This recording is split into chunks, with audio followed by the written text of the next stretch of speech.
Hello, my name is Clark Miller, and I'm a professor in the School for the Future of Innovation in Society at Arizona State University. And it's a great pleasure for my colleague Joey Escherich from the Center for Science and Imagination at ASU and myself to be here today to talk with you about our project on solar energy and as a design challenge. Um, Solar design fiction, we might call it. And it really has two parts to it that we want to talk to you about. The first is the idea of solar energy as a design challenge. Why do we think about it that way as opposed to thinking about it as an engineering problem or maybe a problem of economics or public policy? Why design? And then um, as we think about it with respect to design, seeing it as an opportunity to use speculative fiction to really grapple with some things in the design challenge that we can't grapple with in any other way. So let me start by just, I mean, I don't need to tell anybody this one, right? We all recognize that the sort of broad discourse in society is that the future of energy is a choice between solar or renewable energy, clean energy, zero carbon energy, and coal, fossil fuels, right? These dirty energy sources of the past. But what we want to highlight is that in reality, the future debates about energy are in fact today's debates about energy are really no longer about solar versus coal. Coal is gone, and oil and gas, remarkably enough, are on the way out. We saw General Motors the other day announce that they would build no internal combustion engine vehicles after 2035. Which is a huge statement. California has indicated an end date of 2040, I think, to sell gasoline-powered automobiles, right? So in the future, the real fights, in fact, today, the real fights are already fights about solar versus solar. Why is that? Well, that is because the humble solar cell, as I like to put it, is about the most flexible technology on the planet. That we have built solar systems that range from a few watts to a few gigawatts. For those of you that are mathematically inclined, that's 9 orders of magnitude.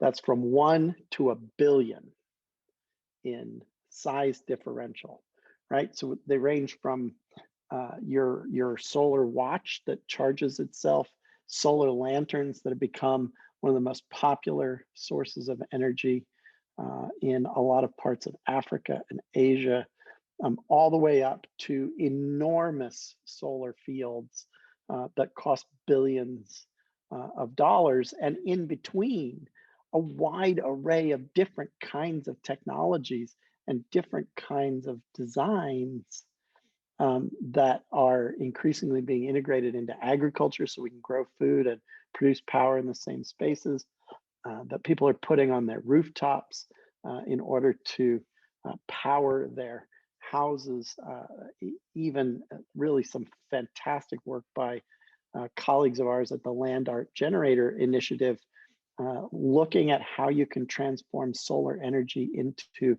an unbelievably beautiful power source that can become the heart of a redesigned city, right? So solar is this incredibly flexible technology. There's no other energy technology on the planet that ranges across these kinds of scales and alternatives in terms of how you might deploy it.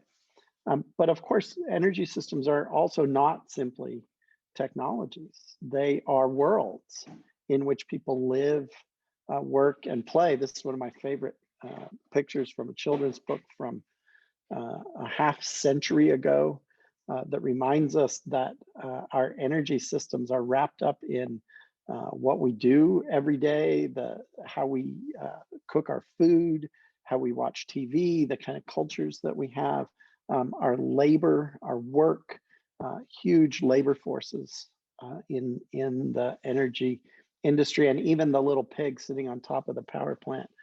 Reading a book about Ohm's law reminds us that education has been transformed by the energy system. 150 years ago, there was no such thing as electrical engineering. Today, on many campuses, it's the largest department on campus. Electrical engineering, grounded in the invention of electricity and the invention of electrical generating and distribution technologies.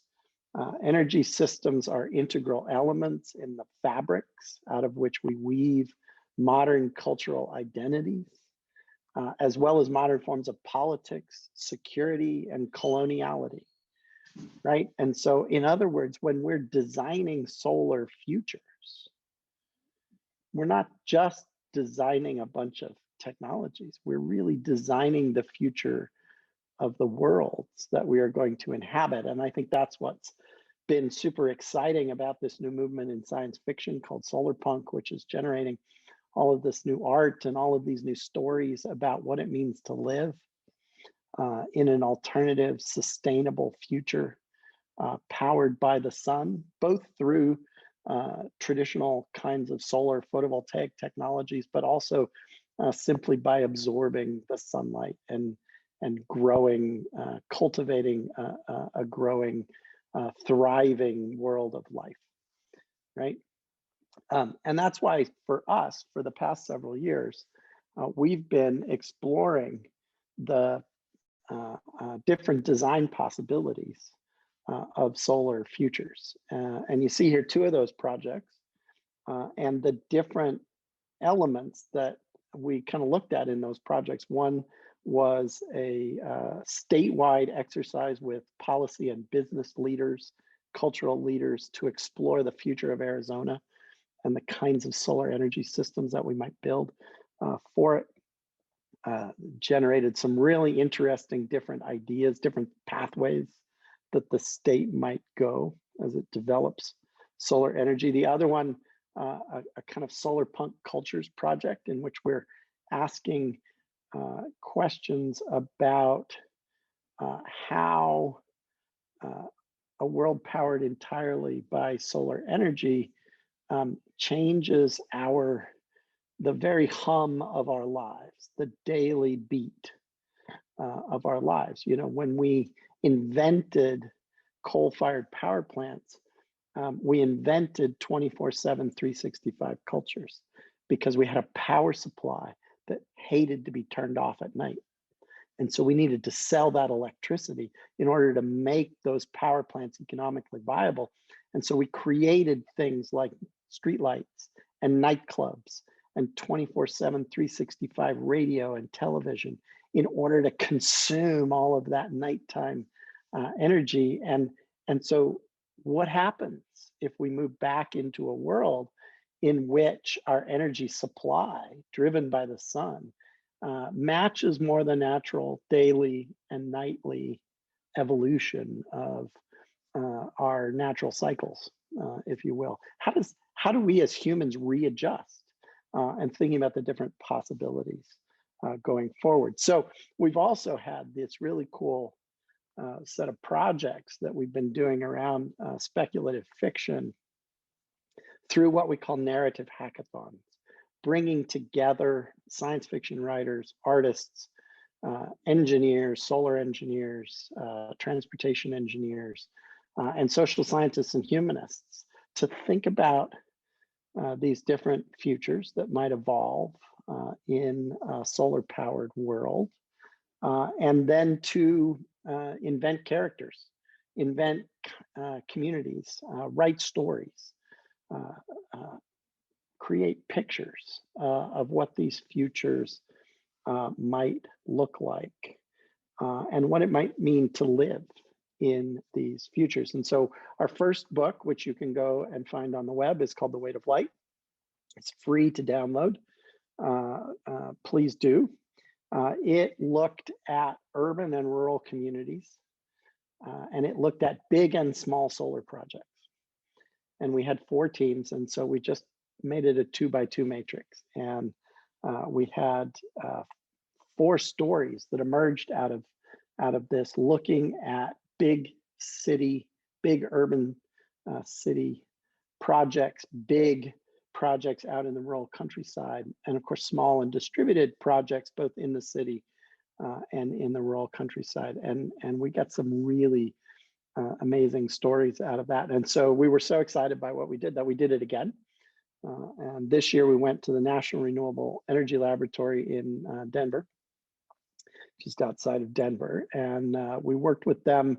And this time we said, well, let's just do different cities this time. Let's see how that helps us cultivate an imagination. And so the teams each picked a city: San Antonio, Portland, Chicago, and San Juan. And we asked, what is the future of this city?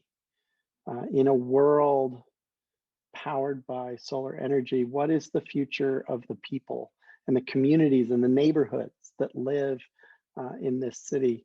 And we made them think also about different parts of the city, because our sense is that the factory district of the city and the port district of the city and the downtown areas of the city and the exurban areas of the city are all going to experience solar energy in a radically different way. And so we asked them, imagine solar energy in each of 2 different districts, and then think about what that means for people as they move from one district to another, what it means for people who grow up and live their lives in those separate districts, what it means for social conflict, policy conflict in the city as a whole, right? And then write a story about it. And again, some amazing stories. This book comes out in March. So as you're watching it, it may be out yet, it may be out, or it may be just about to come out. Again, it'll be free to download for everyone. So please take a look at it. We had in this second volume, an amazing cast of authors that we worked with.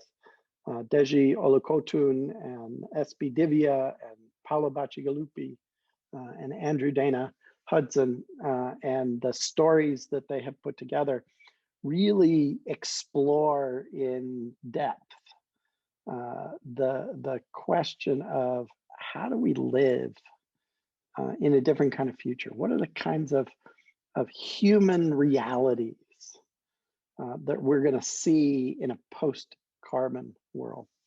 And so I encourage you to have a look. I think for us, what's transformative about this project is that it forces us to put people at the heart of a story that's often restricted to technology, or maybe to technology and economics, right? And there's a lot of interest in this at the moment. The International Energy Agency, for example, just launched a new global commission on people-centered energy transitions, because there's a recognition that energy transitions are fundamentally about all of us, and about our lives, and about our economies, and about our political economies. And so we have a real challenge in front of us to sort of put people into a conversation that has been primarily a conversation about techno-economics. And so how do we do that? And we think we've got some pretty cool ideas that are evolving in this project that we wanted to share with you. It really brings 2 benefits for us, we think, if you can put people at the heart of these stories. The first is it allows us to explore what energy transitions will mean in human terms. And it also allows us to include a lot of people at the table, like kids, creatives, who ordinarily wouldn't be allowed to participate in shaping the future of energy at what is a critical juncture in the history of our energy systems. This is another project that we did. Joey was central to this one with my colleague Paul Hurt in the history department at ASU. And this is a story about the future of Arizona in 2045, powered by solar energy. And it's a comic book. And again, the comic book is there to be downloaded from the web if you want to look at it. So by 2050, energy experts project solar energy will be half the world's energy supply. This is a big deal, folks. That means that we'll build somewhere between 10 and 100 terawatts of solar energy in order to provide that power that the world currently uses oil to provide. And that's between 50 and 500 billion solar panels that we're going to put down in the world, right? So somewhere between 7 and 70 solar panels for every person on the planet, just to give you a little bit of a scale of how many solar panels we're talking about. So if you could build a new world out of all of that energy, what kind of world would you choose? Thank you very much.